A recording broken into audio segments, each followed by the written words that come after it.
Good morning. It's David Dillard, Sleep and Sinus Centers.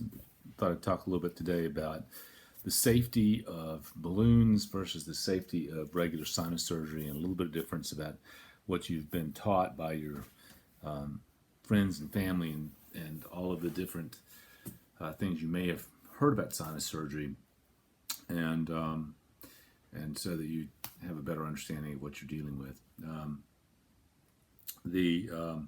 The gist of it is that sinus surgery has evolved a lot in the last 50 years, a tremendous amount from what it used to be like and what is in the popular concept of what sinus surgery is like to go through.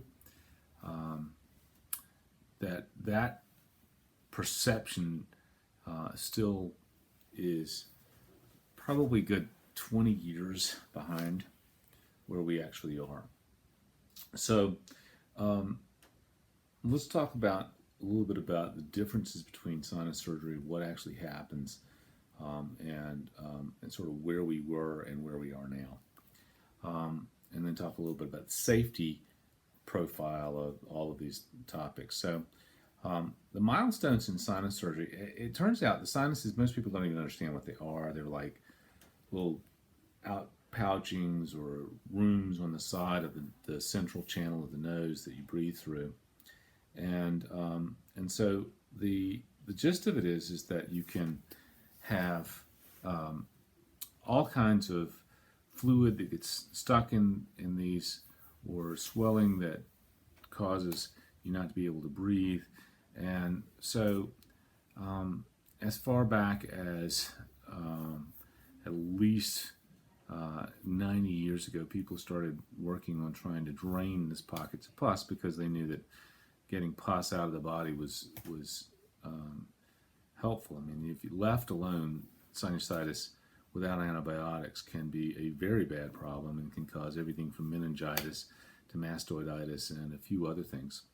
So the long and the short of this is that in desperation, people would actually make cuts in the face to relieve that pus, and that was the most safe method for getting there if you don't have anything really to work with other than a light and some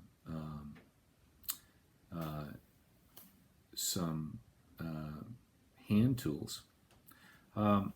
Somewhere around the middle of the last century, people discovered that you could actually get a really good image using a small bar of glass attached to what basically amounted to a camera lens, and you could look through that and look up the nose and operate from inside the nose without actually cutting the external portions of the skin.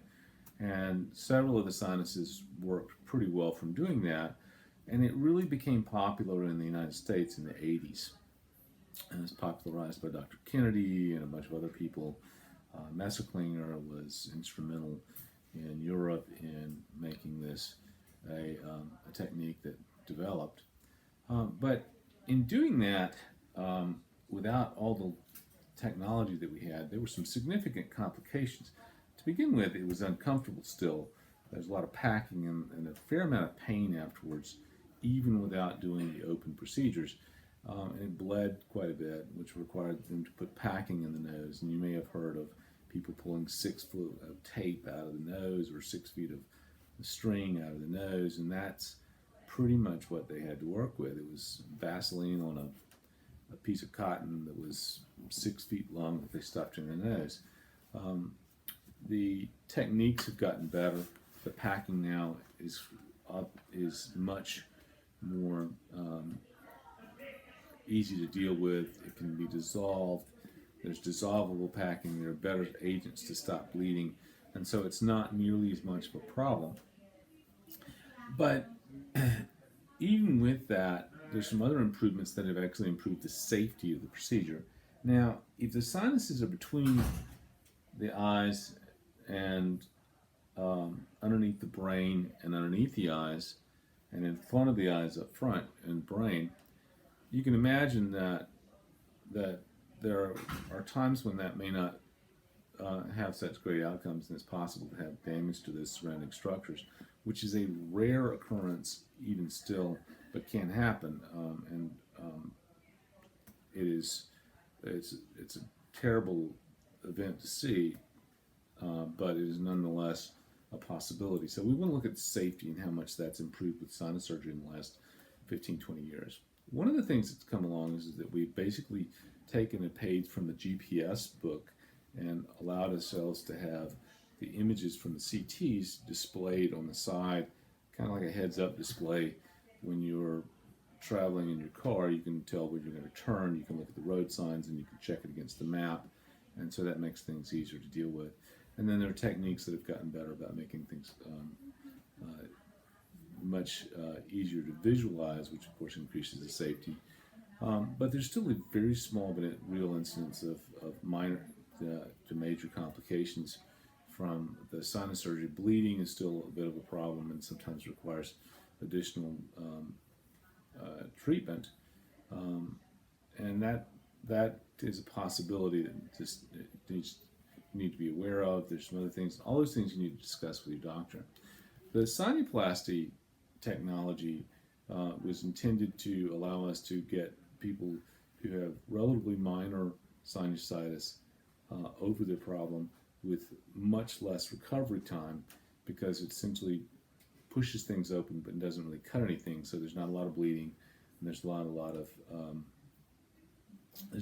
of major problems from it. So the efficacy rate for these things is defined as the patency rate, meaning how open the sinuses actually are at a couple of years.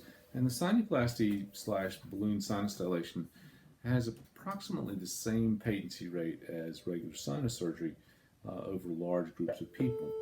Roughly about 9 out of 10 people get long-term opening, long-term relief.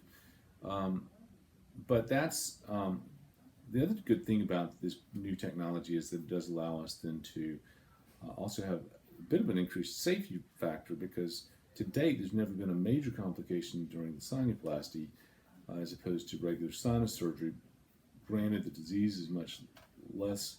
It's something that's not very common at any rate, but in this iteration, maybe because of patient selection, they're not as sick, or maybe because of the technique itself.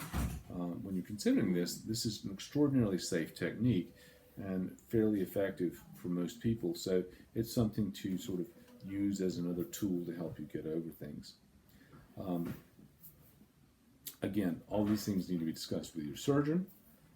Again, almost all of these things are extraordinarily safe at any rate, and they're, the nice thing about the sinuplasty is it tends to not bleed as much, but it's not appropriate for all sinus disease.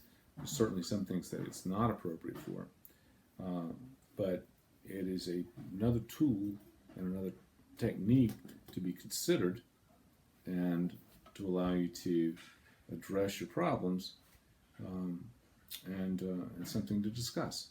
So hopefully this is helpful, and we'll talk to you soon.